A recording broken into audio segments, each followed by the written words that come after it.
Mereka memiliki pemahaman yang sangat baik, pikirannya jernih dan bersih.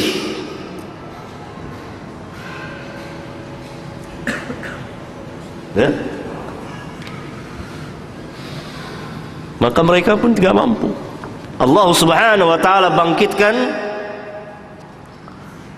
orang-orang yang mengetahui, orang-orang yang ahlinya tentang hadis, sehingga dikatakan kalau seseorang berdusta atas nama Nabi SAW di timur, akan diketahui oleh ulama yang berada di barat.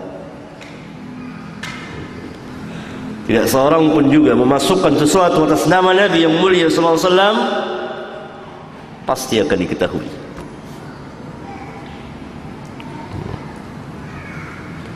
Kembali mereka berusaha, tidak pernah putus asa. Maka mereka mulai menempuh cara yang ketiga, yang lebih baik menurut mereka, lebih ada hasilnya, dan telah nampak hasilnya. Dari mana? Al-ilmu, itu pemahaman. Pemahaman yang salah, pemahaman yang keliru, pemahaman yang batil, bahkan pemahaman yang sesat, pemahaman yang mencapai tingkat kekufuran. Mereka masuk mulai dari sini. Mereka mulai robah makna atau tafsir dari Al-Quran, seayat demi seayat.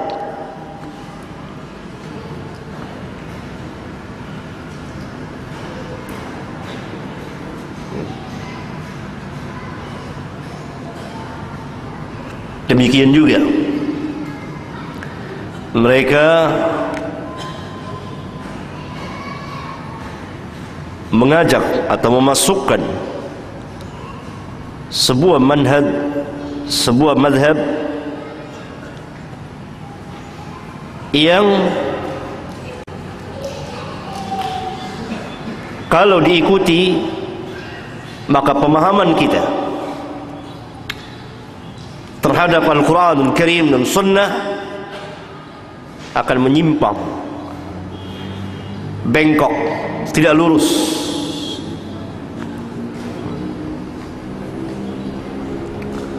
Kemudian mereka pun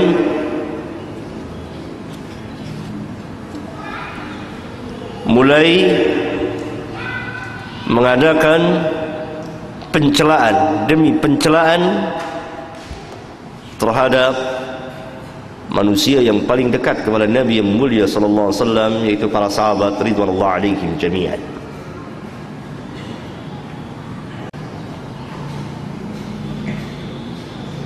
Lihat,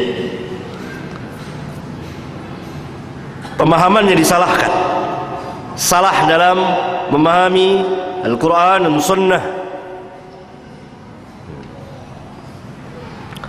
Al-Quran mereka tidak bisa robah, hadis mereka tidak bisa palsukan dalam arti tidak diketahui, tapi mereka menempuh cara pemahaman, ilmunya. Banyaklah tersesat dari kaum muslimin.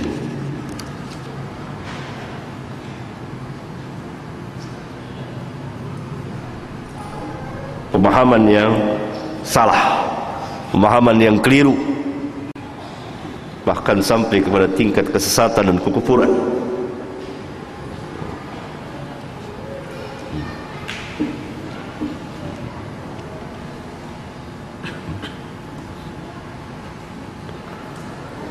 Hilangnya manhaj yang hak, sikap cara beragama yang benar.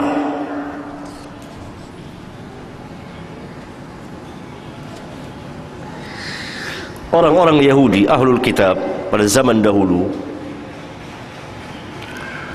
mereka tidak hanya menghilangkan atau menghapus ayat-ayat di Taurat dan Injil saja, tetapi yang terbanyak adalah mereka merubah makna Taurat dan Injil. Apa yang dikatakan Taurat dan Injil, ini yang dikatakan tahrif, merubah makna dari arti yang sebenarnya.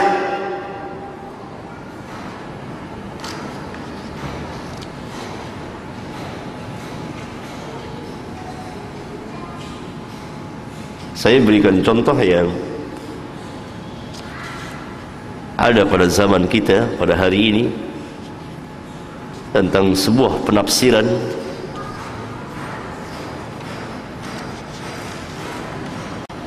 yang menyimpang dari apa yang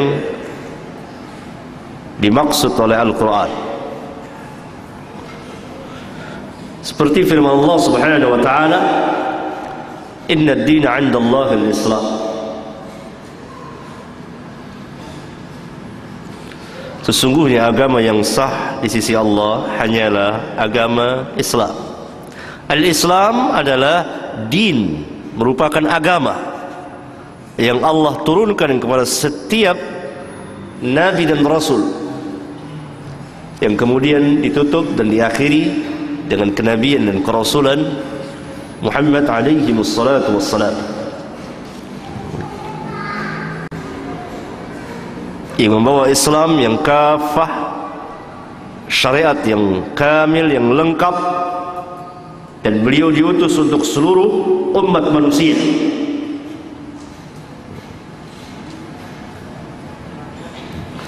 Jadi Islam ad-din.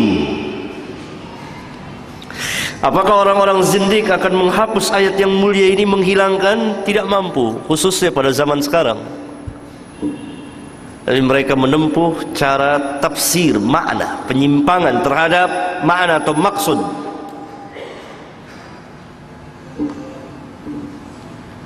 Lalu mereka menerjemahkan dan memahami inna ad-dina 'inda Allahi al-Islam,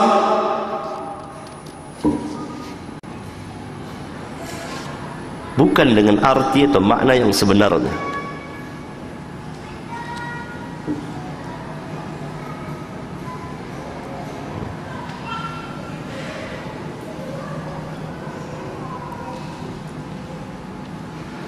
Mereka menerjemahkan, mengartikan inna ad-dina 'inda Allah, sesungguhnya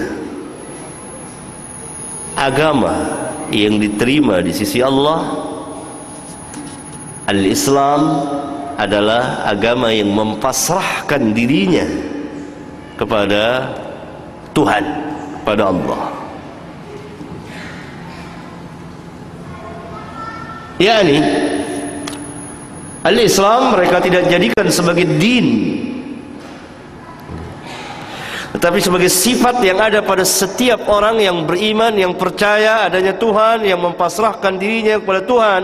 Oleh karena itu Islam ada pada agama-agama yang lain.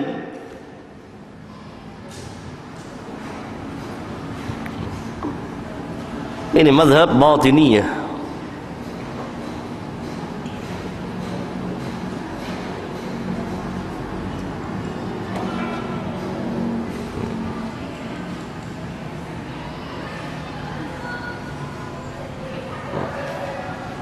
Pemahaman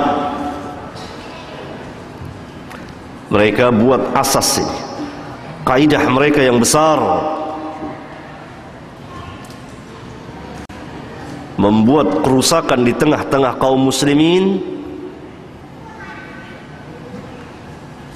dalam memahami Alkitab dan Sunnah.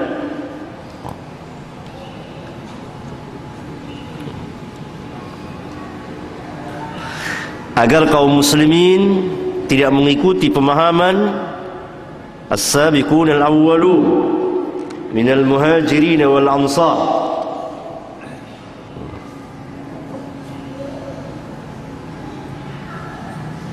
karena itu mereka